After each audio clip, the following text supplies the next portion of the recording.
Welcome back, dear students. Today we will start the next chapter, that is the tissue. So, from the previous chapter we know that all living organisms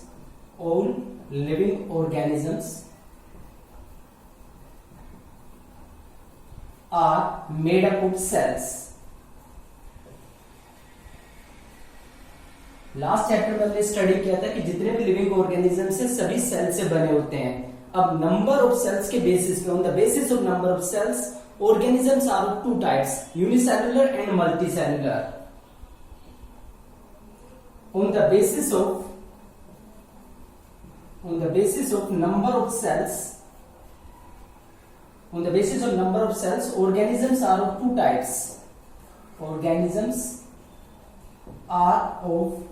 types. दो तरह के living organisms होते हैं. First unicellular and second one is multicellular. दो तरह के organism unicellular and multicellular.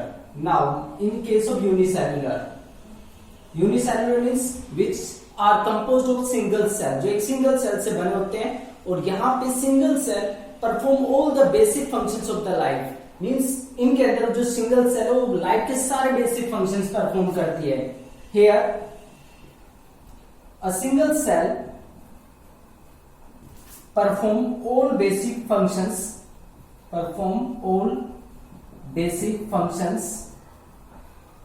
of life. Life के सारे बेसिक फंक्शंस यहां पे यूनिसेल्युलर ऑर्गेनिज्म में जो सेल है वो परफॉर्म करती है. फॉर एग्जांपल अमीबा एक यूनिसेल्युलर ऑर्गेनिज्म है, एक सिंगल सेल से बनी होती है. अब यहां पे अमीबा खुद ही सारे फंक्शन करती है. First for example nutrition, that is uptake of food material, then digestion of food material and then utilisation of the food material. ये सारी प्रोसेस न्यूट्रिशन में आती है. ये सारे काम अमीबा खुद करती है. इसके अलावा रेस्पिरेशन का जो प्रोसेस है, मीन्स अपटेक ऑफ ऑक्सीजन, ये भी अमीबा सेल खुद ही करती है. इसके अलावा ट्रांसपोर्टेशन, मीन्स सेल के अंदर हर जगह पे मेटेरियल का जो ट्रांसपोर्टेशन है वो भी अमीबा की सेल खुद ही करती है. इसके अलावा रेस्पॉन्स भी हम बोल सकते हैं, रेस्पॉन्स भी ये करती है. ओस्मो रेगुलेशन, वाटर और सोल्ट की जो कॉन्सेंट्रेशन है सेल के अंदर वो मेंटेन करने का काम भी यहाँ पे यूनिसेल्युलर सेल की जो सिंगल सेल है वही सारे काम यहाँ पे करती है. इसलिए यहाँ पे जो एक सेल है वो सारे फंक्शंस परफॉर्म कर सकती है. लेकिन जब हम बात करते हैं मल्टीसेल्युलर ऑर्गेनिज्म की, multicellular organism consist of million of cells. इसमें बहुत सारी सेल्स प्रेजेंट होती है. Consist of million of cells. यहां पे मिलियन ऑफ सेल्स प्रेजेंट होती हैं and these cells are specialised to perform a particular function.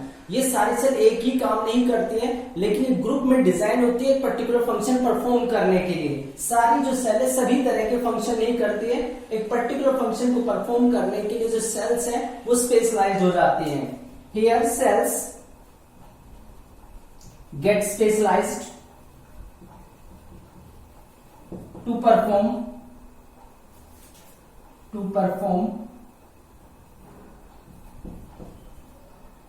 Particular function को परफॉर्म करने के लिए स्पेशलाइज हो जाती हैं. अब जो स्पेशलाइजेशन का यहाँ पे मतलब है, तो जो सेल्स हैं वो अलग अलग फंक्शन को परफॉर्म करने के लिए स्पेशलाइज हो जाती हैं. For example in our case muscle cells are responsible for the contraction and relaxation for the movement of the body. Blood cells are responsible for the different types of work, that is the RBCs for the transport of oxygen and WBCs for the protection against the foreign particles. तो अलग अलग cell अलग अलग work के लिए specialise हो जाती हैं. सेकेंड, ये जो सेल्स हैं स्पेशलाइज सेल्स हैं, ये एक पर्टिकुलर लोकेशन पे प्रेजेंट होती हैं और ग्रुप के अंदर प्रेजेंट होती है और कॉन्स्टिट्यूट करती हैं एक पर्टिकुलर टिश्यू को.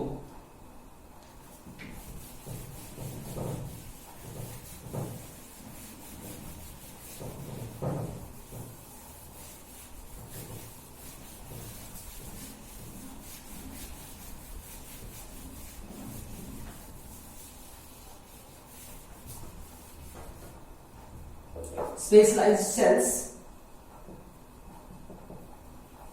cells group together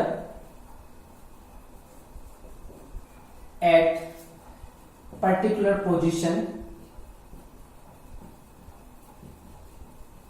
in the body के अंदर एक पर्टिकुलर पोजीशन पे ये फिक्स हो जाते हैं एक पर्टिकुलर वर्क को परफॉर्म करने के लिए।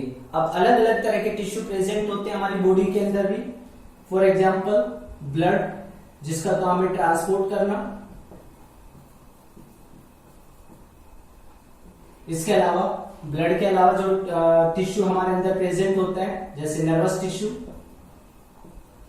जो नर्वस टिश्यू है उसका काम होता है रेस्पॉन्स, मीन्स कोई भी चेंज एनवायरनमेंट में होता है तो उसको एक रिएक्शन दी जाती है, वो काम हमारा नर्वस टिश्यू करता है। इसी तरीके से अगर प्लांट की बात करें तो प्लांट के अंदर वॉस्कुलर टिश्यू होते हैं, means xylem and phloem.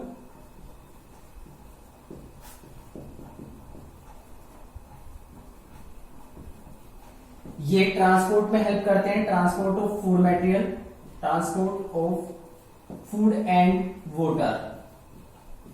Food और वाटर के ट्रांसपोर्ट के लिए रेस्पॉन्सिबल है। तो अब यहाँ पे जो सेल्स है वो उन्होंने अपने आप को स्पेशलाइज कर लिया है एक पर्टिकुलर पोजीशन पे, वो ग्रुप के अंदर प्रेजेंट है और इसी ग्रुप को सेल्स को हम बोलते हैं टिश्यू। तो टिश्यू की डेफिनेशन अब क्या बन सकती है?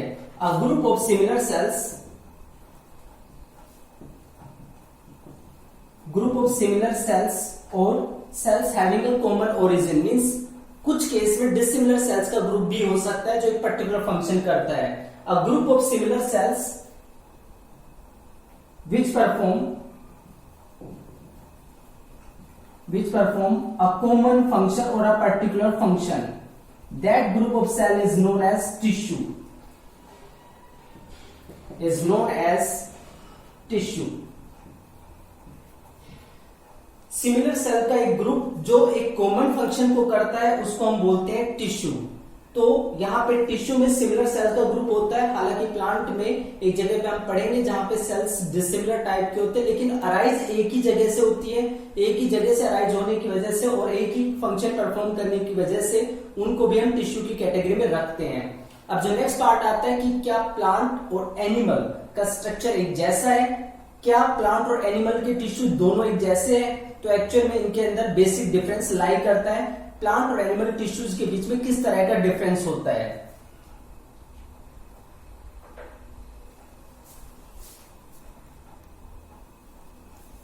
Now plants and animals differ in their structure due to their structure as well as in their functions on the basis of tissues। Means plants और एनिमल्स के जो टिश्यूज हैं वो अलग अलग होते हैं और उनका जो डिफरेंस है वो क्यों अलग अलग टाइप के होते हैं, तो वो डिफरेंसेस किस बेस पे लाई करते हैं? First, mobility. अगर प्लांट्स की बात की जाए, मोटिलिटी और मोबिलिटी। मोटिलिटी का मतलब होता है एबिलिटी टू मूव, कितना मूव करने की एबिलिटी होती है। तो प्लांट्स फिक्स्ड होते हैं, एक जगह पे फिक्स होते हैं, स्टेशनरी होते हैं या सेडेंटरी होते हैं, एक ही जगह पे फिक्स है। Hence they are composed of sportive tissue। अब एक ही जगह पे फिक्स है तो ये स्पोर्टिव टिश्यू से जनरली बने होते हैं।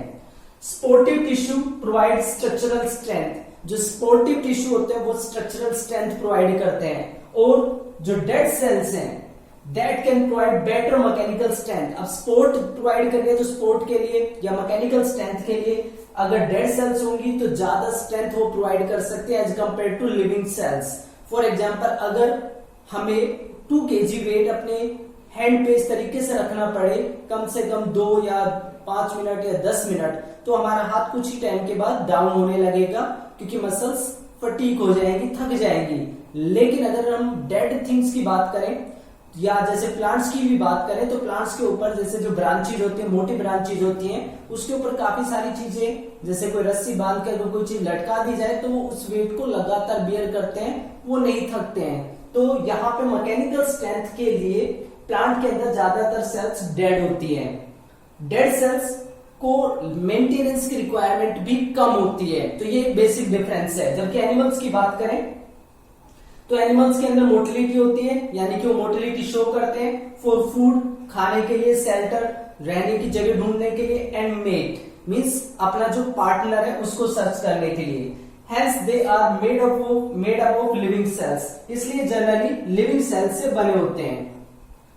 Structural organisation, second feature, it is more specialised and localised for organs and organ system. Structural organisation ज्यादा स्पेशल टाइप की होती है और एक पर्टिकुलर जगह पे लोकलाइज होती है। जैसे हमारा ब्रेन हमारे हेड रीजन के अंदर प्रेजेंट है, हार्ट हमारे चेस्ट रीजन में प्रेजेंट है, तो स्पेशलाइज तो है, साथ में लोकलाइज एक पर्टिकुलर लोकेशन पे प्रेजेंट है। ये organ system in animals as compare to even more complex plants, बहुत ही ज्यादा कॉम्प्लेक्स प्लांट है, उसके कंपैरिजन भी हमारे केस में ऑर्गन या ऑर्गन सिस्टम ज्यादा स्पेशलाइज होते हैं, ज्यादा कॉम्प्लेक्स होते हैं। और ये कॉम्प्लेक्सिटी स्ट्रक्चरल ऑर्गेनाइजेशन में दो वजह से होती है, एक तो मोबिलिटी और दूसरा different feeding methods of animals. Animals का जो फीडिंग मेथड है यानी कि फूड अपटेक करने का जो मेथड है वो प्लांट से अलग होता है, इसलिए हमारे अंदर स्ट्रक्चरल ऑर्गेनाइजेशन भी प्लांट से ज्यादा कॉम्प्लेक्स होती है।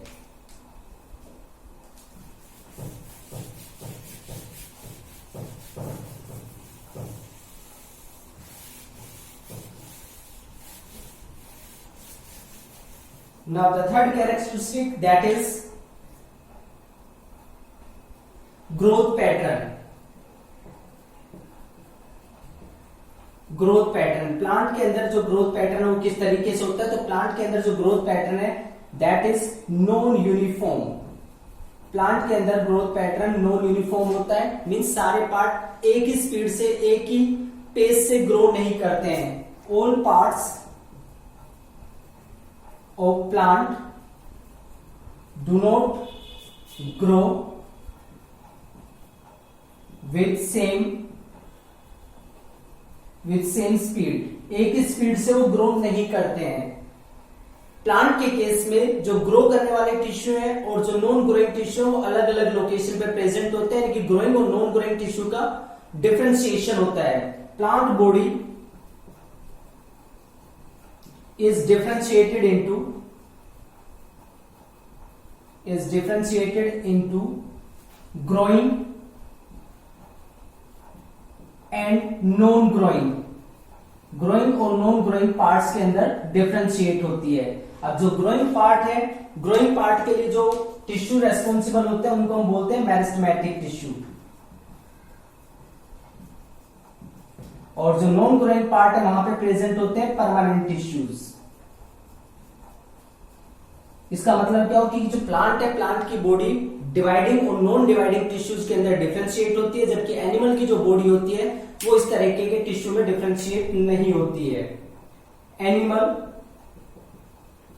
Body is not differentiated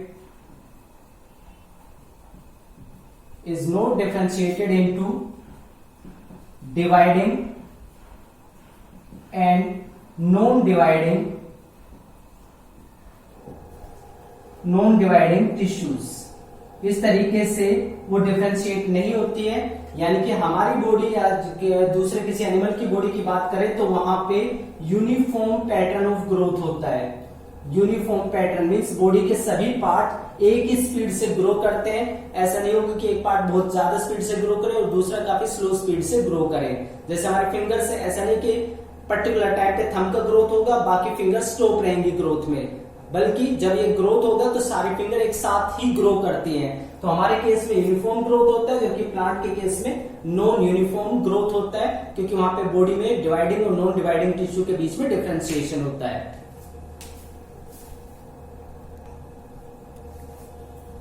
now the next part is types of plant tissues. Plant tissues कितने तरह के होते हैं? On the basis of power of division, cells के अंदर जो सेल्स टिश्यू को बनाती है क्या उनके अंदर पावर ऑफ डिवीजन है, तो उसके बेस पे जो प्लांट टिश्यूज है उसको दो मेजर कैटेगरी में डिवाइड किया गया है, meristematic tissue and permanent tissues. Meristematic tissue वो होते हैं which have the division of power, जिनके अंदर डिवीजन की पावर होती है। इसके 3 टाइप है, apical, intercalary and lateral meristem. Permanent tissue which have lost the power of division, जिनके अंदर डिवीजन करने की पावर नहीं होती है। इनको दो कैटेगरी में डिवाइड किया जाता है, simple permanent and complex permanent. Simple और कॉम्प्लेक्स इस बेस पे डिफरेंशिएशन होता है कि अगर टिश्यू एक ही तरह की सेल से, that is made up of single kind of cells, सारी सेल अगर एक ही तरह की है तो उसको सिंपल परमानेंट टिश्यू बोलते हैं। इसके टाइप है parenchyma, collenchyma and sclerenchyma on the basis of type of cells, cells किस तरह की है उसके बेस पे। Complex permanent tissue that is composed of many kind of cells, एक की बजाय कई तरह की सेल से मिलके बने होते हैं। इसमें दो तरह के टिश्यू है, xylem and phloem. Xylem water और मिनरल के ट्रांसपोर्ट के लिए जनरली रेस्पॉन्सिबल होता है और फ्लोएम फूड के ट्रांसपोर्ट के लिए जनरली रेस्पॉन्सिबल होता है। तो अब सबसे पहले हम स्टडी करते हैं मेरिस्टेमेटिक टिश्यू की।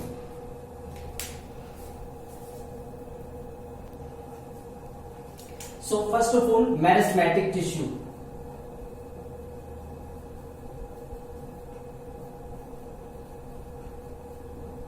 क्या होते हैं meristematic tissue? Those tissues which have the whose cells have the power of division. The tissue whose cells have power of division, जिसकी सेल के अंदर पावर ऑफ डिवीजन प्रेजेंट होती है, ऐसे टिश्यू को हम बोलते हैं मेरिस्टेमेटिक टिश्यू। अब जो मेरिस्टेमेटिक टिश्यू है ये प्लांट पे पर्टिकुलर रीजन्स पे डिस्ट्रीब्यूट होते हैं। यही वजह है कि प्लांट के कुछ पर्टिकुलर पार्ट ही ग्रो करते हैं। These are present at specific locations, ये स्पेसिफिक लोकेशंस पे प्रेजेंट होते हैं and that's why plant growth That's why plant growth takes place at certain points. कुछ ही पॉइंट पे प्लांट का ग्रोथ होता है क्योंकि ये पर्टिकुलर लोकेशन पे प्रेजेंट होते हैं। अब on the basis of location means meristematic tissue कहां कहां पे प्रेजेंट है। ये 3 टाइप के होते हैं। Types apical, intercalary and lateral, ये 3 तरह के मेरिस्टेमेटिक टिश्यू होते हैं। फर्स्ट एपिकल मेरिस्टेमेटिक टिश्यू, ये कहां पे प्रेजेंट होता है? That is present at the tip of the stem और शूट और at the tip of the root. It is present at the tip of shoot and root. Root और shoot की tip जो होती है वहां पे प्रेजेंट होता है apical meristem and that is responsible for increase in length of the plant body. जो प्लांट बॉडी की लेंथ बढ़ती है वो इसी मेरिस्टेम की वजह से बढ़ती है। It is responsible for increasing length of plant body. Plant body की जो हाइट है या जो लेंथ है वो इसी की वजह से ग्रो करती है, जो एपिकल मेरिस्टेम है। सेकंड आता है इंटरकैलरी मेरिस्टेम। इंटरकैलरी मेरिस्टेम, जो इंटरकैलरी मेरिस्टेम है ये कहां पे प्रेजेंट होता है? That is present at the base of leaf, जो लीफ है उसके बेस पे प्रेजेंट होता है and on the internode on either side of the node. जो ये वाला पार्ट है जहां पे एक लीफ अराइज होता है, जैसे ये वाला पार्ट है यहाँ पे लीफ अराइज कर रहा है, तो ये वाला पार्ट होता है नोड। नोड से ये वाला एक और नोड है, 2 नोड के बीच का जो रीजन होता है उसको बोलते हैं इंटरनोड। तो नोड के दोनों साइड में प्रेजेंट हो सकता है, तो generally present at the base of leaf and on either side और on internodes of twigs। Twigs होती है जो टहनियां होती है। ऑन इंटरनोड्स में कहां पे? On either side of node के दोनों तरफ ये प्रेजेंट हो सकता है। तो नोड के यहाँ पे जैसे एक साइड में प्रेजेंट है तो यहाँ पे प्रेजेंट, और लीफ का जो बेस है वहां पे प्रेजेंट है, जिससे लीफ का इलोंगेशन भी होता है। So that is responsible, that is intercalary meristem. और जो ग्रासेज है, ग्रासेज की जैसे लॉन ग्रासेज होती है उनको बार बार कट करते हैं और दोबारा से रीजनरेट हो पाती है, तो उसकी रीजनरेशन की वजह भी इंटरकैलरी मेरिस्टेम ही होता है। अगर यहाँ से पार्ट कट भी जाएगा तो इनकी वजह से प्लांट का जो एंटीरियर पार्ट है दोबारा से डेवलप हो जाता है। तो ग्रासेज का जो फर्दर ग्रोथ होता है। ग्रास जो ग्रो करती हैं बार बार, वो इसी वजह से ग्रो कर पाती हैं, यानी कि रीजनरेशन जो होता है वो इसी टिश्यू की वजह से होता है। उसके बाद आता है लेटरल मेरिस्टेम। लेटरल मेरिस्टेम, जो लेटरल मेरिस्टेम है ये मैच्योर टिश्यू के बीच में प्रेजेंट होते हैं, यानी कि जहां पे टिश्यू एक्चुअल में डिफरेंशिएट कर चुके होते हैं। Present in mature part that is between mature tissue, जो मैच्योर टिश्यू है उनके बीच में ये प्रेजेंट होते हैं। वहां पे परमानेंट टिश्यू के बीच में प्रेजेंट होते हैं और इसकी वजह से होता क्या है, these are responsible for increase in diameter. इनकी वजह से जो स्टेम का डायमीटर है, गर्थ है, वो इंक्रीज हो जाता है। स्टेम जो रूट है उसका जो गर्थ है वो भी इसी की वजह से इंक्रीज होता है। तो these are the 3 types of meristematic tissue. Apical जो टिप पे प्रेजेंट होता है जिससे लेंथ बढ़ती है, इंटरकैलर मेरिस्टेम जो कि लीफ के बेस पे या इंटरनोड्स पे, नोड के दोनों साइड में ट्विग्स के ऊपर प्रेजेंट हो सकता है, जिसकी वजह से ग्रास में रीजनरेशन होती है। लेटरल मेरिस्टेम ये मैच्योर पार्ट में प्रेजेंट होता है और इसकी वजह से जो डायमीटर है प्लांट का, स्टेम का या रूट का, वो इंक्रीज होता है। So these are the 3 types of meristematic tissue.